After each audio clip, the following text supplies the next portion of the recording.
What is up? I want to know, are you out there as a real estate agent or an entrepreneur struggling to get seen online? Are you out there and you're trying to be able to get leads, get seen? Do you want to know how to attract and cultivate and create online leads? If so, you're in the right place. And with that, welcome to episode 1 of Marketing Made Easy, presented by M. Roberts Digital. All right, so let's kick it off. So this is an opportunity for us to really talk to you as marketers and people who've been entrepreneurs. What is the reality check of what's going on online? Because so many people are feeling like this. If you're out there and you're feeling like you're overwhelmed by another algorithm change and your whole business is being hijacked because Google changed how they're recommending people or Facebook changed how they're recommending who gets seen in the newsfeed, you're not alone. But do businesses even know what an algorithm is? Most of them don't. And especially if you're a small business or an entrepreneur just starting off, you might not understand that the algorithms influence how you're seen on the internet and your search results. Yeah. I mean, Shawna, tell me this, like when you talk to businesses, are they looking to get seen online? Are they saying, I want to get more leads online? Does algorithms ever come up? I just want more business. That's what you hear, right? Time and time again. I just want more business. So what happens is there's a lot of people who are going to be able to get leads online, but they don't understand that some of those leads, they send people to their website, and some of those are because you're getting recommended online by an algorithm, a formula, right? So that's why we're doing this broadcast, is because we want you to understand that you have some control over getting recommended for business online. I'm Crystal Lindsey, former entrepreneur, social media strategist, digital marketing consultant, public speaker extraordinaire, and we're here because we want to help you. I'm with M. Roberts Digital, and I work with local and small businesses to be able to get in front of the people who want to do business with them. I'm Amory Gritta, local introvert and coffee drinker, and I am one of the people who helps make the behind the scenes stuff happen. For instance, improving SEO results or doing search engine marketing or putting your business online as far as just your website or even your Facebook profile. And I am Shawna Yockey, and I help with strategizing how to make all of these things happen, that so Emory can have a job and he has things to do. Exactly. Look, so many people, when I first talked to them about digital marketing, they think you got to spend thousands and thousands of dollars to get started. And the reality was, a couple of years ago, this was true, right? Mm-hmm. Only, the Fortune 500 companies had this at their fingertips and had access to digital ads, digital marketing, SEO. I mean, you had to spend a lot of money, but now it's affordable and attainable. And as an entrepreneur, you got to educate yourself on what makes a business get leads online. So that's what today's about. Shawna, tell me a little bit about what you think of when someone says, I just want more business. How does that tie back to getting more business and getting leads online? That's a loaded question. As far as, I think first we have to first define what an online lead is. Like, what do you think about when it's an online lead? Is it somebody that's coming to your website and they're checking you out there? Are you capturing their information somewhere?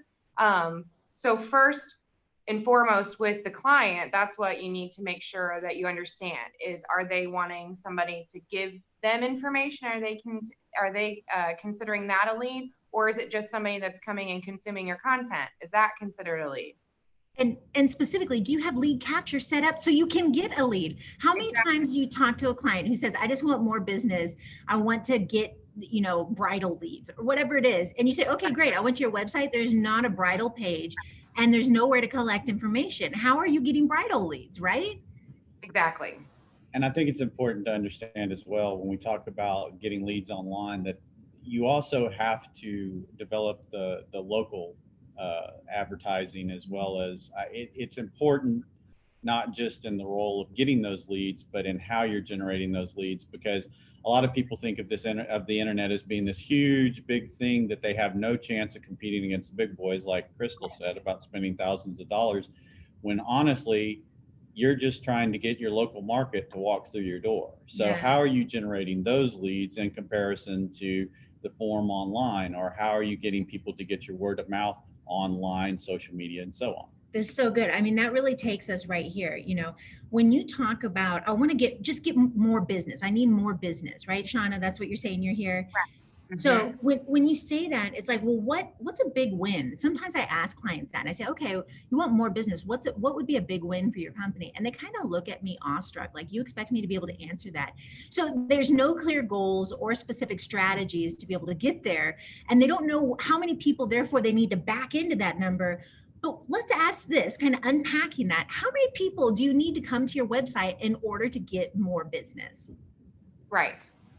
And that's a great question too, because when you actually ask somebody that, they're like, I don't know the answer to that, or how many people are converting off of their website. Some don't even know what a conversion is. So definitely clarifying what all of these things are and how you can get them to get to that direct, to those percentages between direct leads and then Google searches. What constitutes a direct lead? Yeah. Well, this is where I really want to start, right? And Amory, do you want to kind of take this? Well, I was going to jump in right quick with the fact that with the people who come to the website, some people look at page visits as being this success, this measure of success, when they're not actually looking at how much of that is return traffic.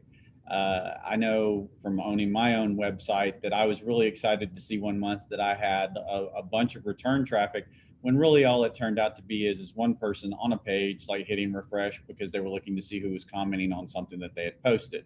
So it's great to see this bump in traffic, but you also have to consider how many of these individuals are individuals and not return traffic. So I'm sorry, what was the question again? Yeah, no, this is really key though, right? Because some people, they think they want views or impressions, but they don't understand that numbers can be misleading. You got to be specific about what you want. And so what I find when I work with businesses is helping them understand the difference between direct leads where you send them to your website and indirect leads where somebody's just online on their smartphone and they put, hairstylist near me, and your company that's a hair salon pops up, right? That you didn't have to send anybody to your website.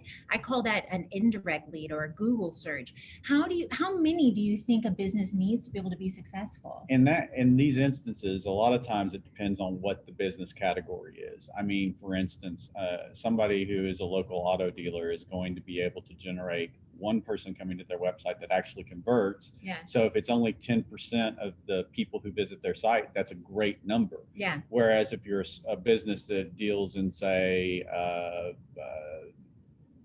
custom made jewelry, for instance, not high end jewelry, but like baubles and stuff. I'm not making fun of anybody that does that, but the purpose being, you have to generate more business online in order for it to be profitable. So what are you going to do to generate that? So in that instance, let's say the car dealer only needs one person on their site a day, but the baubles and beads or whatever they need 20 people to come to their site a day. Yeah, exactly. And as you're hearing from Amory, there's no right answer here, folks. This is kind of one of those questions that you could like talk yourself in a circle all day, because like Amory said, it depends on so many specifics. There's not a clear answer. But like Amory said, if you have a higher ticket item, if you're doing really high-end jewelry, that's going to be a longer sales cycle. If you're doing little baubles and trinkets and you're selling keychains, for 50 cents, that's going to be a much shorter sales cycle, and you should have many more people to your site. But the key is just growth, right? You just want to see more and more people coming to your site consistently, who are both coming from direct leads, whether it's a Facebook ad, a targeted display ad, a postcard, a billboard, I don't care, print ads. There's so many successful ways to get people to your site, but just increasing those numbers of where you send them, and then increasing the online presence of where Google recommends you. So what do we tell a business who wants more business and they don't really have any online goals? What do we tell them? What's a starting point for somebody who's just getting started? I'll jump in. Sure.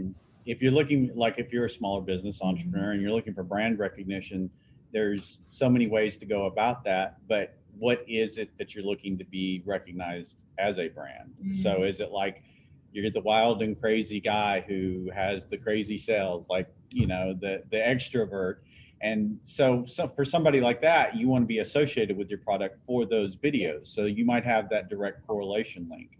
But for someone who is a smaller business, they might just want to be known for having a quality product. Yeah. So again, the online goals are dependent upon the type of business, and it's important to define that going into the relationship with a marketing group or an advertising agency, because it's easy to get off mission very quickly. Absolutely. And say, well, I want to just throw some Facebook posts up. Yeah. I want to throw these out. I want to throw videos out. And you're like, okay, but let's follow all of these trails that you want back to one solid, measurable goal so that we can help you figure out if it's working or not. Yeah. Right. And making sure that you're clarifying within that same conversation, knowing what part of which piece of the business that they're actually looking for. It's like, are they already branded? Do they have a great brand? Are you just pushing a product? Or do they need that great branding and they need a face for that? You know, those are all questions that come up within these conversations that you need to make sure that you clearly define in order to best serve the client. Exactly. Yeah. And I'm sorry, I was just going to say, and some people might already have that name recognition and brand recognition. So their online goal would no longer be, I don't need this. I need people walking through the door, or I need people calling me out to do my business. I mean, or I need these things, or I need these things coming off the shelves, or I need more appointments, depending on if it's a service category or a retail space.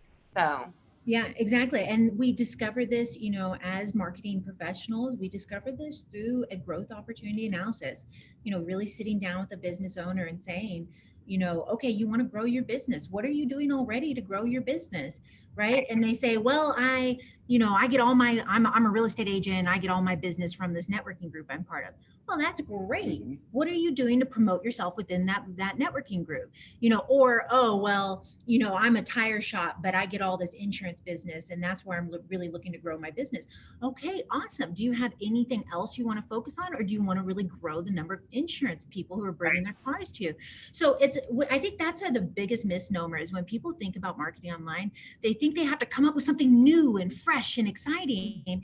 And sure, we'll make you sound new, fresh, and exciting, but it should be based on an existing initiatives, or it's going to fizzle out and you're not going to get the results you're looking for. That's the example of the person who wants a bridal lead but doesn't have a bridal page on their website or a lead capture because it wasn't already important to them. They're just pulling it out of thin air. Correct. And you also have to understand the sales funnel. So if you have no branding up here, pushing people to a product isn't going to get you very far because nobody recognizes who you are. So you haven't built trust within your consumer. So once you have, established that piece of it, then you can start moving your customers down the funnel and to be making that purchase. And where do you want to hit them at within that funnel? And if you don't know what a sales funnel is, go in and Google it. Yeah. Well, and if you don't know what it is and you want a specific video, comment below and we'll put one together for you, Exactly. But let's go specifically to this. Okay. I want to know, tell me real quick in a nutshell, for a business, a typical business, let's say a local business who doesn't have a big online sphere, maybe has a Facebook page, kind of posts on holidays. What do you mean by sphere? Well, thank you. So if somebody who is in the local area and doesn't have a strong online presence, should they go and focus on engaging the people they already know, like, and trust them, which is the sphere I'm talking about? Or should they engage with the people who are new clients in their area? Well, the great thing about being in this line of work on my side is that I can typically give you an idea of what will work for the type of business you're in. So if you say, I want these really great Facebook videos that are funny and engaging, and then you're, for instance, a mortician, it isn't necessarily, it might be something that people remember you for, but it might not necessarily lend itself to the gravitas of the situation someone finds themselves in when they're looking for your services. So the difference in driving traffic through the door or driving traffic to your site might be the way that you engage with the client or the potential customer. Right. So we have the tools to tell you what might work for you, what might not work for you. So, and again, it all rolls back around to what the type of business is and what you're looking to do. Now, we can help you set those goals. We can give you advice on how to set those goals, but ultimately what we need to know is what the underlying goal is. Correct. Just saying, I need more business, that's great. I can give you more business. I can Everybody wants more business. exactly. And I can do a million things that'll help you get more business.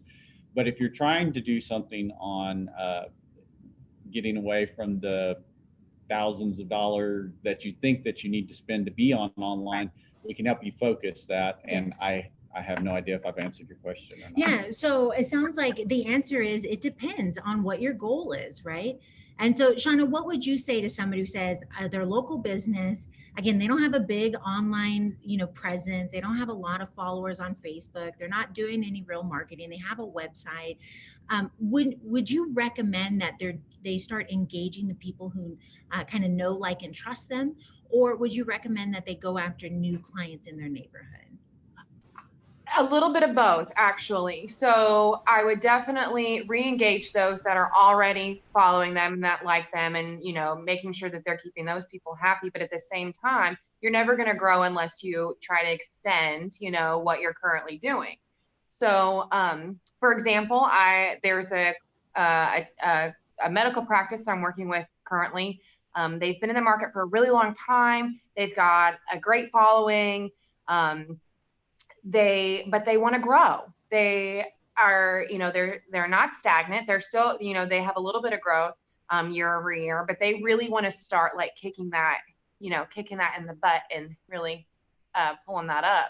So what we recommended to them is obviously to engage their current audience that they have right now, but also finding which segment within that audience they want to grow the most. So we're concentrating on a specific age group that meets certain criteria to grow that piece of it. So once we start with that, then we'll go to the next, and then we'll go to the next, and then we'll go to the next. So growing it within each piece. Yeah, exactly. Yeah, a little bit of both, right? I mean, the people who know, like, and trust you are going to be the people who are most likely to engage with your content, right? But like you said, if you're poised for growth, you can't necessarily just lean on those people. It is worth noting, though, without getting into like all the nuances. Look, he's smiling because he knows where I'm going with this.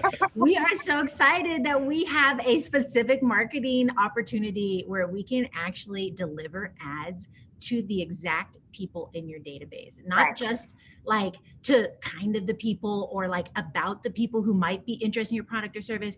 But if you have a list of people who with USPS addresses. Yeah, it's like, so you want a straw that is black and white and that fits a certain type of cup.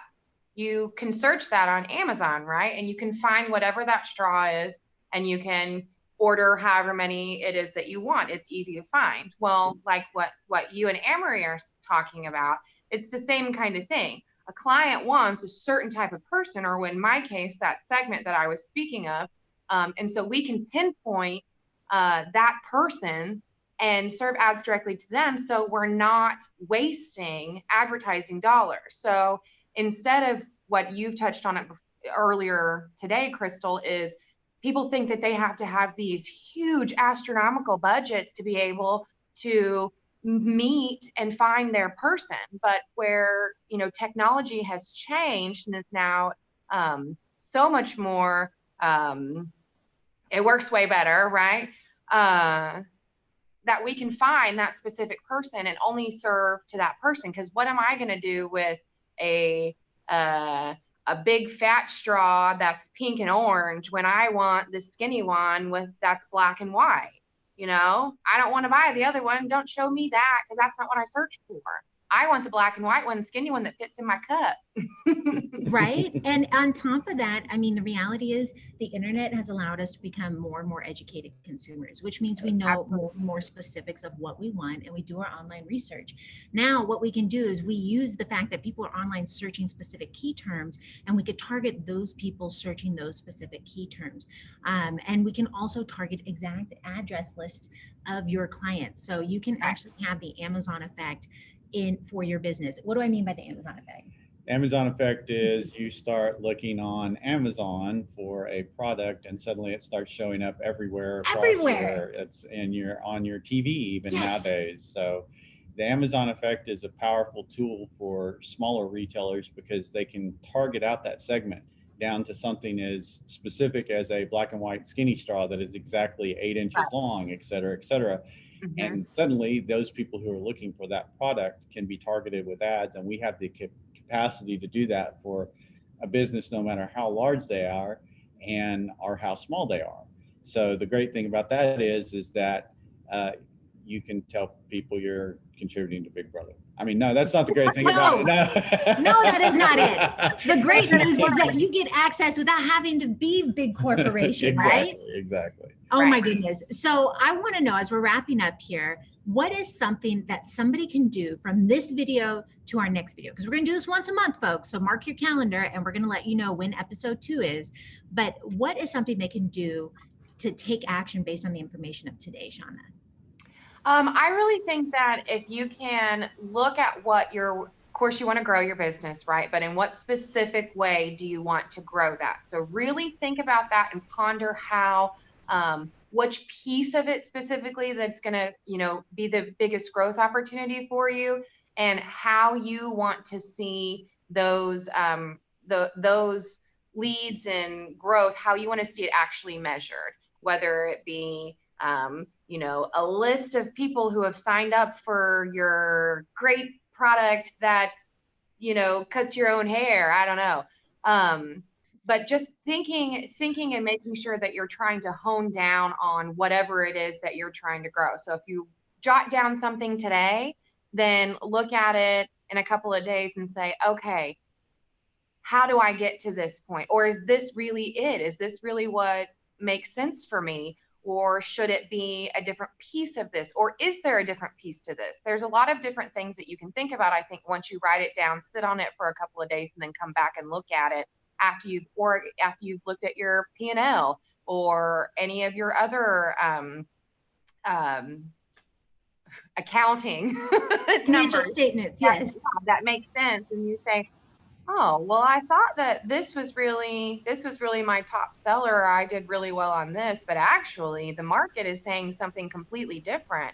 And sometimes you have to cater to the market. Unfortunately, it's not what you want, but it's what your consumers are asking of you. Yeah.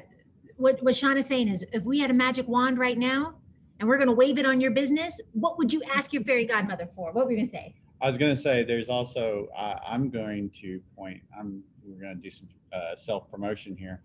On our mrobertsdigital.com website, we have a great snapshot tool that if you don't think that you're doing what you need to be doing online, you can go in, there's a simple form to fill out. It's not going to take you very long. It's relatively painless. The only people that see the information are honestly on our side. As far as reaching out to contact you, you're not going to be asked for any critical top secret information, but it will give you an idea of how you're performing online, what you have that's working for you and what you have that needs to be improved on. So and where do they go again? mrobertsdigital.com. So I want to see if this is something that would be a good idea for you. Let's see. It says it is certain. It literally says that. I didn't.